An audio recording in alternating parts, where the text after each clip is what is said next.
అండి. అందరూ ఎలా ఉన్నారు? బాగున్నారా? యాక్చువల్లీ నేను ఊరికొచ్చే ముందు ఎంత పెద్ద ప్లాన్ చేసుకున్నానంటే, ఇక్కడ ఊర్లో నేచర్‌ని, ఇక్కడ ఫుడ్‌ని, అక్కడ మార్కెట్ ఉంటుంది. చాలా బావుంటుందనమాట. అదంతా చూపిద్దామని. అస్సలిక్కడ ఎండకి ఇంతకీ ఏ ఊరు చెప్పలేదు కదా! చిలకలూరిపేట అండి. ఊరైతే చాలా బావుంటుంది. అక్కడ మార్కెట్ సందడి సందడిగా చాలా బావుంటుంది. కానీ తీరా ఇక్కడికొచ్చి చూస్తే ఈ ఎండకి అడుగు తీసి గుమ్మంలోంచి బయట పెట్టాలంటే మాత్రం లోపల నుంచి ఒక సముద్రం పొంగుతుంది. అమ్మ బాబోయ్! ఇంత వేడుందంటే హైదరాబాద్‌లో వేడుంటుంది. కానీ స్వెట్ కొంచెం తక్కువ. ఫ్రెష్ అయ్యి 2 మినిట్స్ పక్కన కూర్చుని ఏసీ గాని, ఫ్యాన్ లేకపోతే ఇంకంతే. అట్లా ఉంది వాతావరణం అయితే.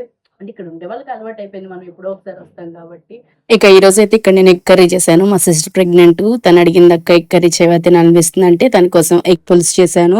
నా స్టైల్ ఆఫ్ ఎగ్ కర్రీ ఎలా ఉందో లాంగ్ వీడియోలో పెట్టాను చూడండి. ఇక్కడ నాకు వీలైనంత వరకు నేచర్‌ని, ఫుడ్‌ని మీకు చూపించడానికి ట్రై చేస్తాను. వీడియో నచ్చితే లైక్, షేర్